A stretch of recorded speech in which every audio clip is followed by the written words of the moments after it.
The unlikely assignment. Captain Marcus Chen stood at attention in the pristine white corridors of the Galactic Council's diplomatic station, wondering how his military career had led to this moment. The summons had been urgent and classified, pulling him from his patrol duties on the Outer Rim without explanation.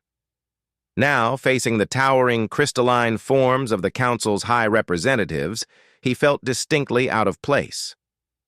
Captain Chen. The lead counselor's voice resonated through his universal translator, a sound like wind chimes in a hurricane. Your reputation precedes you. 17 successful first contact missions, fluent in 12 alien languages, and most importantly, your unique ability to adapt human training methods to non-human physiology. Marcus nodded, still uncertain where this was heading. Thank you, counselor. How may I serve? The massive alien leaned forward, its crystalline face reflecting the chamber's soft lights. We have a situation that requires your particular expertise. Princess Zara of the Velithian Empire has been, shall we say, unsuccessful in her combat trials. Her father, Emperor Korthax, has given her one final chance to prove herself worthy of succession. A holographic display materialized between them, showing a sleek humanoid figure with distinctive purple skin and silver markings that seemed to shimmer with their own light. Princess Zara possessed the typical Velithian build, tall, lean, with 4 arms and eyes that glowed with an inner fire.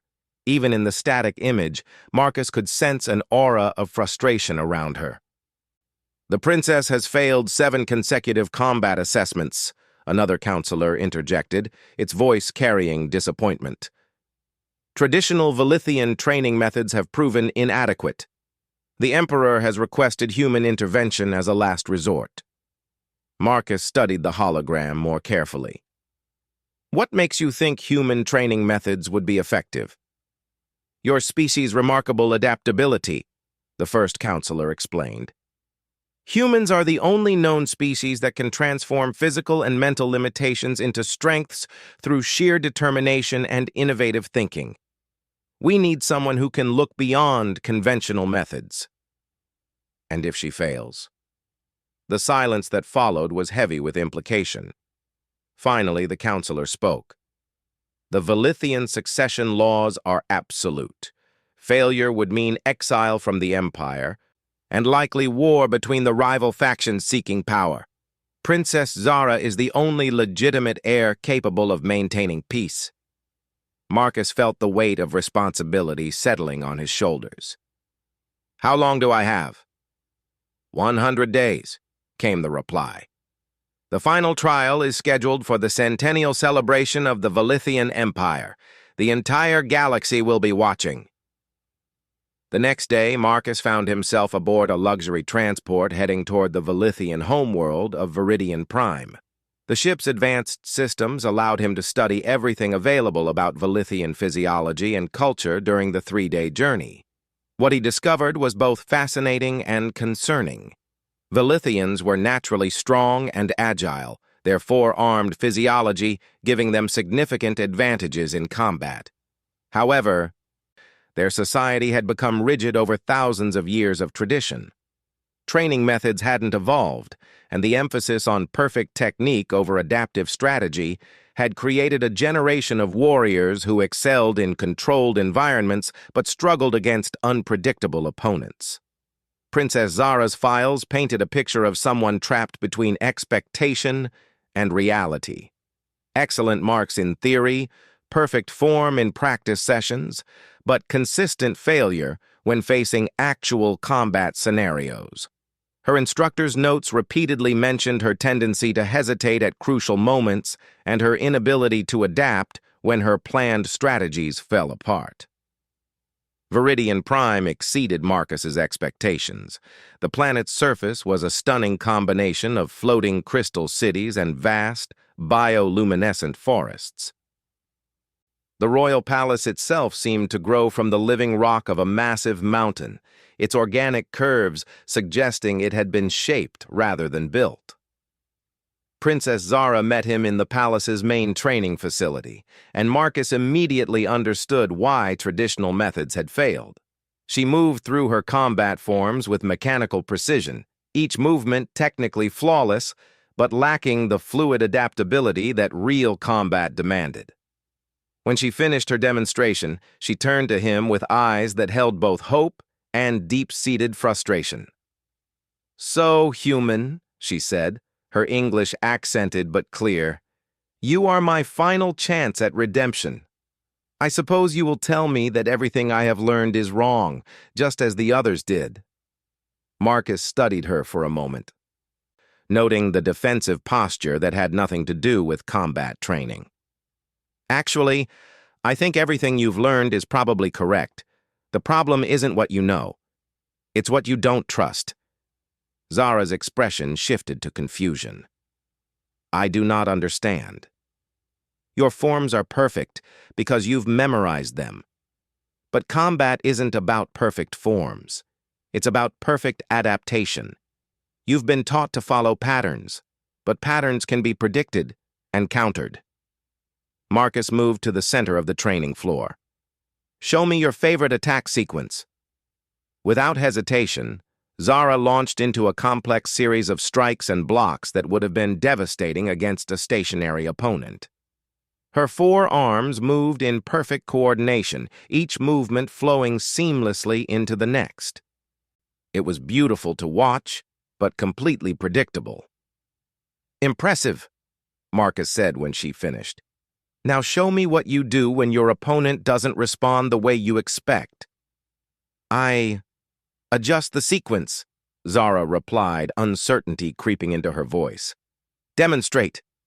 Marcus began to move unpredictably around the training floor, not attacking but simply refusing to be where Zara expected him to be.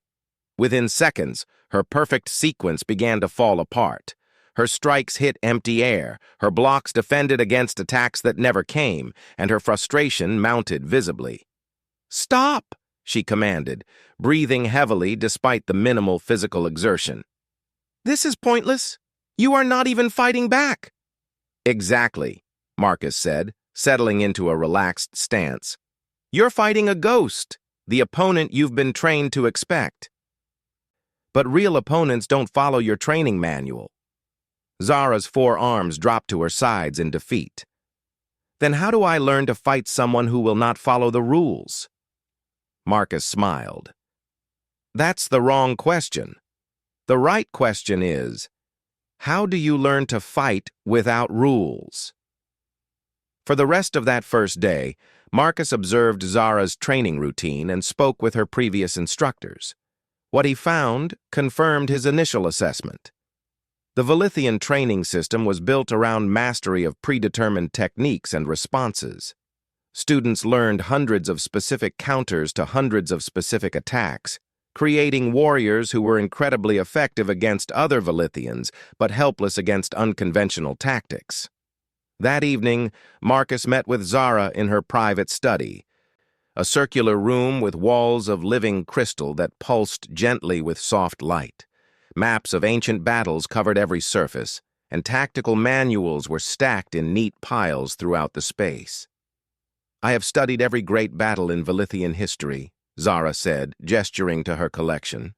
"I know the tactics of every legendary warrior, yet I cannot defeat opponents who barely understand basic combat theory."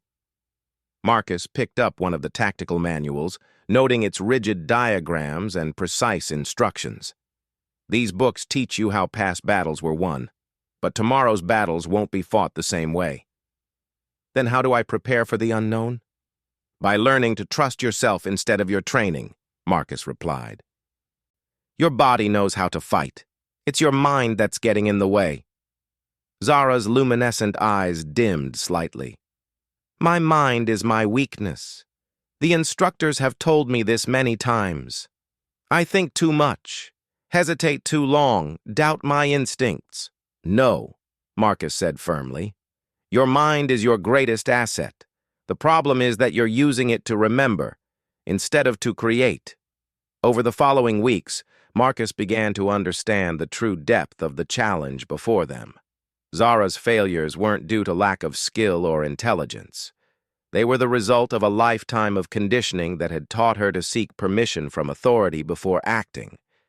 Every move she made was filtered through the question of whether it was correct, according to her training, rather than whether it was effective for the situation at hand. The breakthrough came during their third week together. Marcus had been putting Zara through increasingly unpredictable scenarios, forcing her to abandon her preset responses. She was failing consistently, growing more frustrated with each attempt, until finally she snapped. "This is impossible!" she shouted, all four arms gesturing wildly. "There is no technique for this, no proper response. You ask me to fight chaos with order to create solutions that do not exist." "Good," Marcus said calmly. "Now you're starting to understand." Zara stared at him in disbelief. "Good! I have failed completely." "No, you've succeeded completely. You just admitted that you need to create solutions that don't exist." "That's exactly what real combat is, creating solutions in real time to problems you've never seen before." For the first time since their training began, Zara seemed to truly hear what Marcus was saying. The anger drained from her expression, replaced by something that looked almost like hope. "But how do I learn to create solutions? How do I know if they are correct?" Marcus smiled. "That's what we're going to spend the next 77 days finding out." The transformation begins. Marcus woke before dawn on day 25 to find Princess Zara already in the training hall, moving through basic forms with a focus he hadn't seen before. Something had changed overnight. Where once she had performed movements with mechanical precision, now there was a subtle fluidity to her actions, as if she was listening to her body rather than commanding it. "You're up early," Marcus observed, settling into his usual observation spot. "I could not sleep," Zara replied without breaking her rhythm. "I kept thinking about what you said yesterday, about creating solutions. I realized I have been approaching this wrong for my entire life." Marcus waited, knowing that forcing the conversation would break whatever breakthrough she was having. "I have been trying to be perfect," she continued, finally stopping her forms to face him. "But perfect for who? My instructors? My father? The ancient masters? I never asked what perfect means for me." This was the opening Marcus had been waiting for. "Show me what perfect means for you." Instead of launching into a preset routine, Zara stood still for a long moment. Her forearms relaxed at her sides. Then, slowly, she began to move. It wasn't any technique Marcus recognized from her training materials. Her movements were experimental, almost playful, as she explored what her unique physiology could accomplish when freed from traditional constraints. She began combining her arms in ways that violated every principle of Velithian combat doctrine, using all four limbs simultaneously in flowing, unpredictable patterns that would have been impossible for a two-armed opponent to track or counter. For the first time, Marcus saw her fighting as a Velithian, rather than as someone trying to meet Velithian expectations. "That," Marcus said when she finished, "was the first time I've seen you fight as yourself." Zara's expression was thoughtful. "It felt strange, wrong, according to everything I have learned, but also natural, yes. As if this is what my body was meant to do rather than what it has been forced to learn." Marcus nodded. "Traditional Velithian combat was developed thousands of years ago when your people faced different threats. It's optimized for fighting other Velithians in formal duels with established rules. But your trial won't be a formal duel." "What will it be?" "From what I've researched about the succession trials, it's designed to test adaptability under pressure. Multiple opponents, changing environments, unexpected challenges. Everything that traditional training specifically doesn't prepare you for." Over the following days, Marcus introduced Zara to concepts that were fundamental to human military training, but alien to Velithian tradition. Instead of memorizing responses to specific attacks, they worked on developing situational awareness, the ability to read an opponent's intentions and adapt in real time. Humans have a saying, Marcus explained during one particularly intense session. No plan survives contact with the enemy. We've learned to plan for uncertainty rather than planning for specific outcomes. Zara struggled with this concept initially. Her entire education had been built around the premise that sufficient knowledge and preparation could account for any situation.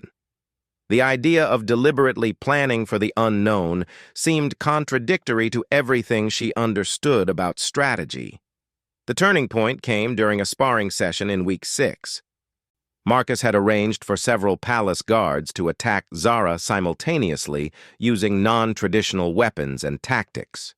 Instead of trying to apply her learned techniques, Zara found herself improvising, using her environment, her unique anatomy, and pure instinct to survive the encounter. When the session ended, she stood in the center of the training floor, breathing hard but with her eyes blazing with excitement. "I did not think," she said, wonder in her voice. "I simply acted." "How did it feel?" "Terrifying," she admitted, "but also alive, as if I was truly awake for the first time." Marcus began incorporating more elements of human training philosophy into their sessions. They worked on scenario-based exercises that had no predetermined solutions, forcing Zara to develop her improvisational skills. They practiced fighting in various environments, zero gravity, underwater, in complete darkness, situations that no Velithian training manual had ever addressed. But perhaps more importantly, they worked on her relationship with failure. In Velithian culture, failure was seen as a fundamental character flaw, something to be avoided at all costs. Marcus introduced her to the human concept of failure as a learning opportunity. "On Earth we have a saying," Marcus explained after Zara had failed spectacularly at a particularly challenging exercise. "Fall down 7 times, get up 8. Failure isn't the opposite of success. It's a stepping stone to success." Zara found this concept almost incomprehensible at first. "But failure means I am not ready, that I lack the necessary skills or knowledge." "Failure means you're pushing your boundaries," Marcus corrected. "If you're not failing sometimes, you're not trying hard enough." They spent entire sessions deliberately seeking failure, attempting maneuvers that were beyond Zara's current abilities, facing opponents that were clearly superior, tackling problems that had no obvious solutions. Each failure was followed by analysis and adjustment, turning every defeat into data for improvement. By day 50, the change in Zara was remarkable. Where once she had moved with rigid precision, now she flowed like water, adapting her stance and strategy from moment to moment. Her four-armed advantage, previously constrained by traditional techniques, now became a source of infinite possibilities. More importantly, her relationship with uncertainty had transformed. Instead of fearing the unknown, she began to embrace it as an opportunity for creativity.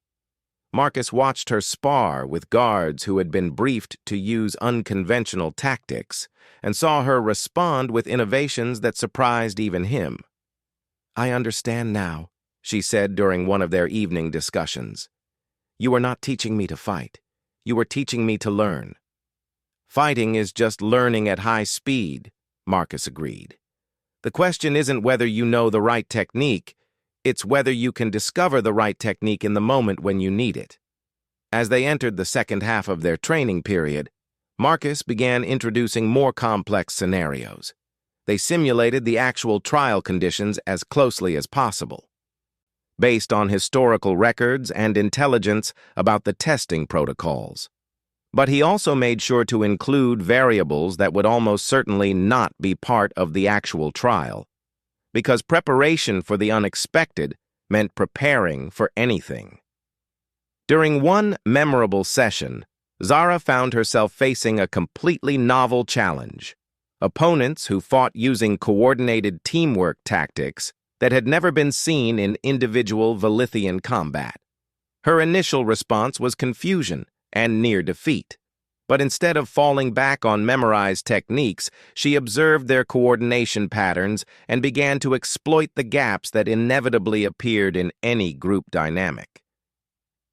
"You are thinking like a human," she said to Marcus afterward, her tone thoughtful rather than accusatory.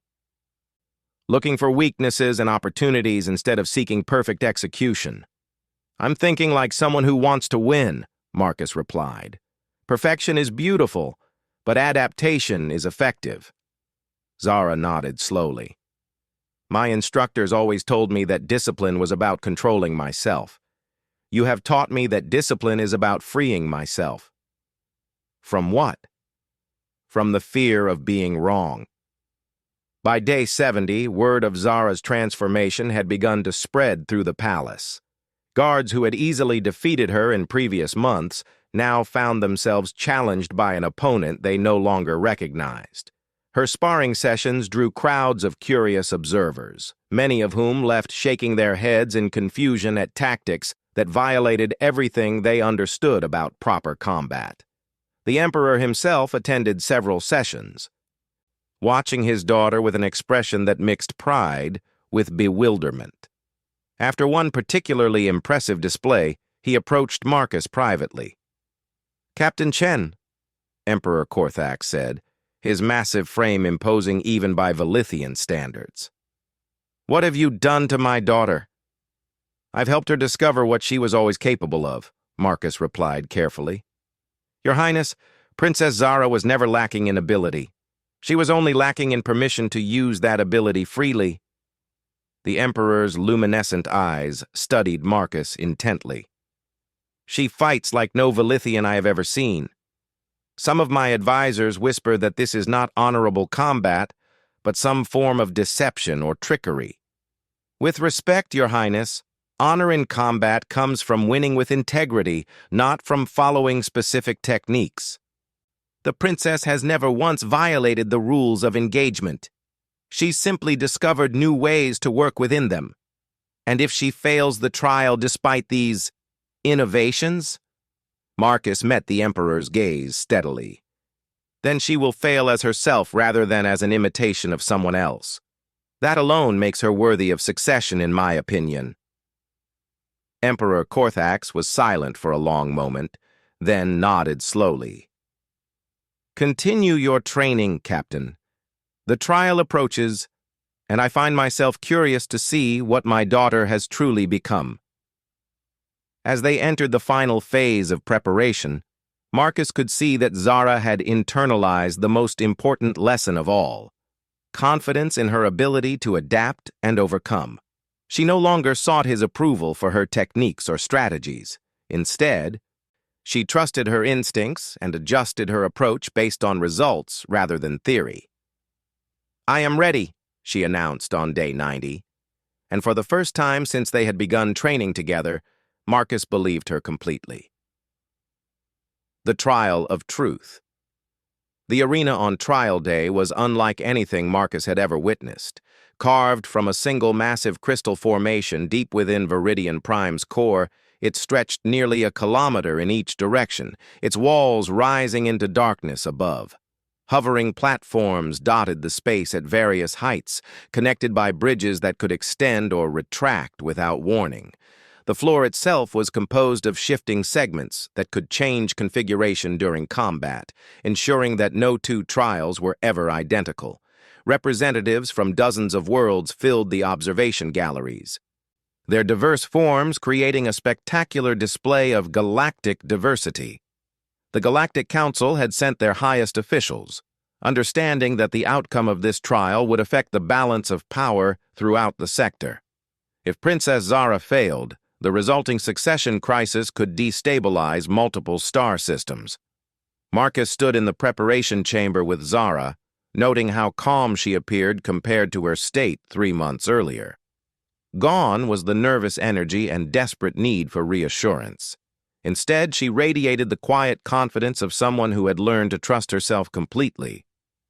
"Remember," Marcus said, "you're not here to prove you're perfect. You're here to prove you're adaptable." Zara nodded, her forearms moving through a brief warm-up sequence that bore no resemblance to traditional Velithian forms.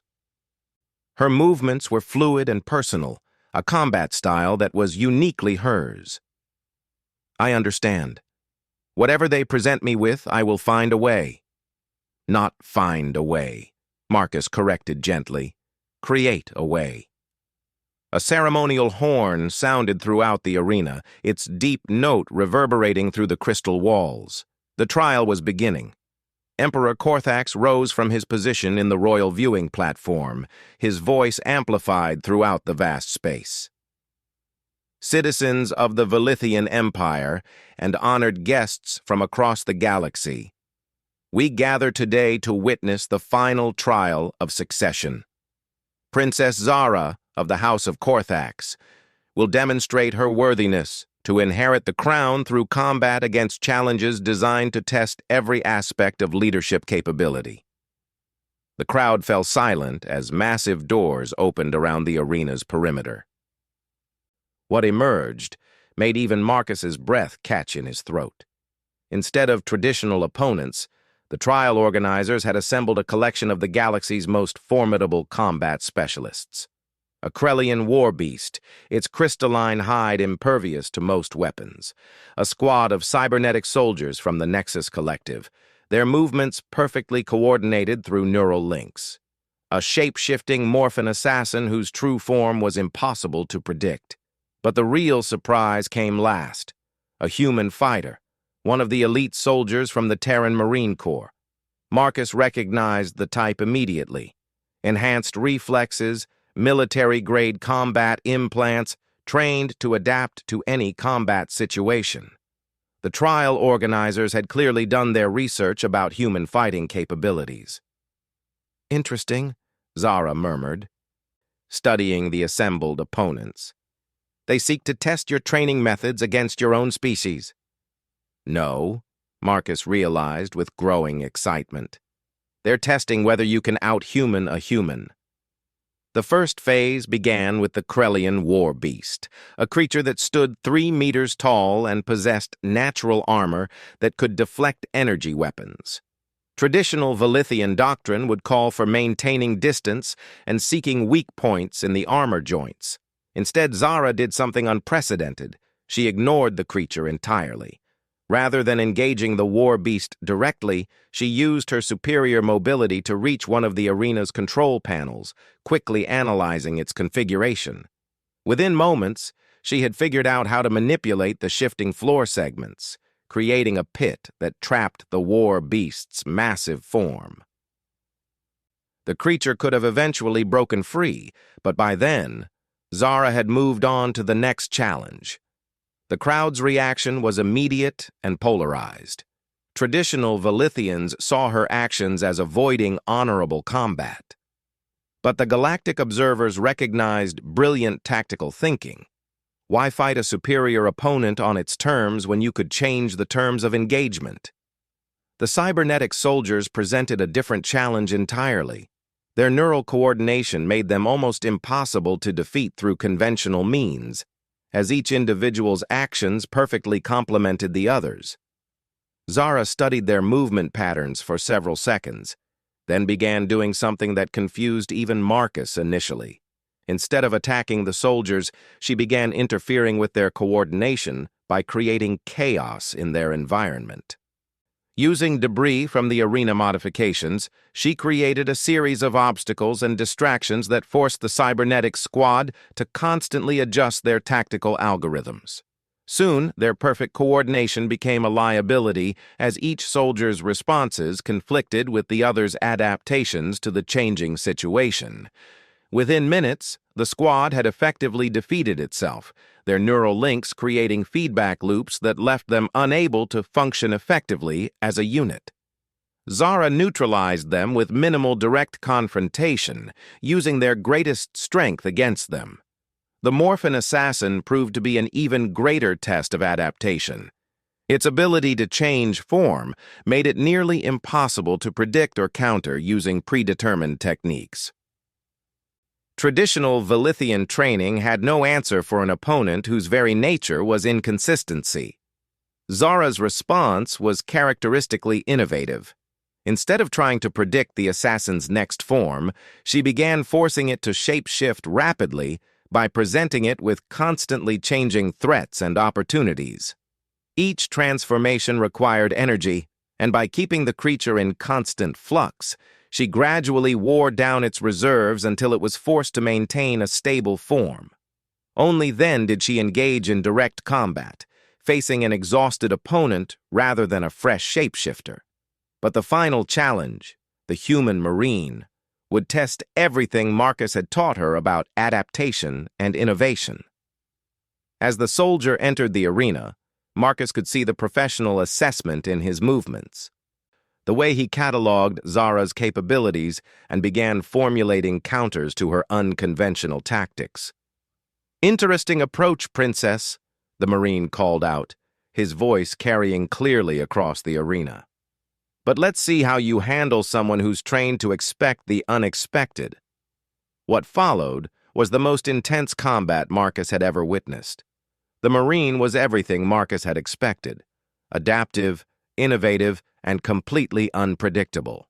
He countered Zara's environmental manipulation by staying mobile, avoided her four-armed combinations by maintaining optimal distance, and responded to her improvisational tactics with equally creative solutions. For long minutes, the two fighters seemed evenly matched, each adaptation met by a counter-adaptation, each innovation matched by an equal response. The crowd watched in absolute silence as two masters of adaptive combat pushed each other to their limits. The turning point came when Zara realized something that even Marcus hadn't fully anticipated. The Marine was fighting like a human, brilliant, adaptive, and creative, but still bounded by human limitations and thinking patterns. She, however, was not human. She was Velithian, with capabilities and perspectives that no human training could fully replicate. Instead of trying to out-human the human, Zara began fighting like what she truly was: an alien warrior who had learned human adaptability, but retained her own unique advantages. Her four-armed combinations became more complex than any human could manage. Her spatial reasoning adapted to three-dimensional combat in ways that two-armed physiology couldn't match. The Marine, for all his skill and adaptability, found himself facing something beyond his training parameters. Not because Zara was using alien techniques, but because she was using human principles filtered through an alien perspective. The final exchange lasted only seconds. The Marine launched a perfectly executed attack combination that should have overwhelmed any opponent, human or alien. But Zara's response was something entirely new: a four-dimensional defense that redirected his momentum while simultaneously positioning her for a counterattack that came from an angle that two-armed combat couldn't effectively cover. When the dust settled, the Marine was down, and Zara stood victorious, breathing hard but triumphant. The arena erupted in chaos. Traditional Velithians argued about whether her methods constituted proper combat. Galactic observers debated the implications of her tactical innovations, but Emperor Korthax's voice cut through all discussion. "Princess Zara has not only passed her trial," he announced. "She has redefined what it means to be a Velithian warrior. She has proven that strength comes not from rigid adherence to tradition, but from the wisdom to adapt tradition to meet new challenges." Later, in the quiet of the royal chambers, Zara sat with Marcus as they watched the sun set over Viridian Prime's crystal cities. "I could never have imagined this outcome when we began," she said thoughtfully. "I expected you to teach me to fight better. Instead, you taught me to be better." Marcus smiled. "I didn't teach you anything you didn't already know. I just helped you remember that being yourself is more powerful than being perfect." "And what will you do now? Return to your patrol duties?" "Actually," Marcus said, The Galactic Council has offered me a new position. It seems there are other worlds facing similar challenges. Young leaders trapped by traditional thinking who need to learn adaptive strategies. Zara laughed, the sound carrying joy and confidence that had been absent 3 months earlier. So you will teach others what you taught me? To trust themselves instead of their training? To trust themselves and their training, Marcus corrected. The goal isn't to abandon everything that came before, but to build on it in new ways. As they watched the stars emerge in the darkening sky, Marcus reflected on what they had accomplished. Princess Zara would indeed become empress, and her reign would likely transform Velithian society in ways that no one could yet predict. But more importantly, she had become living proof that growth came not from perfection, but from the courage to constantly become something better than what you were. The galaxy had witnessed something unprecedented. Not just the success of an alien princess, but the birth of a new kind of leader. One who understood that true strength came not from having all the answers, but from having the confidence to find answers when they were needed most. And in the end, that was the most human lesson of all.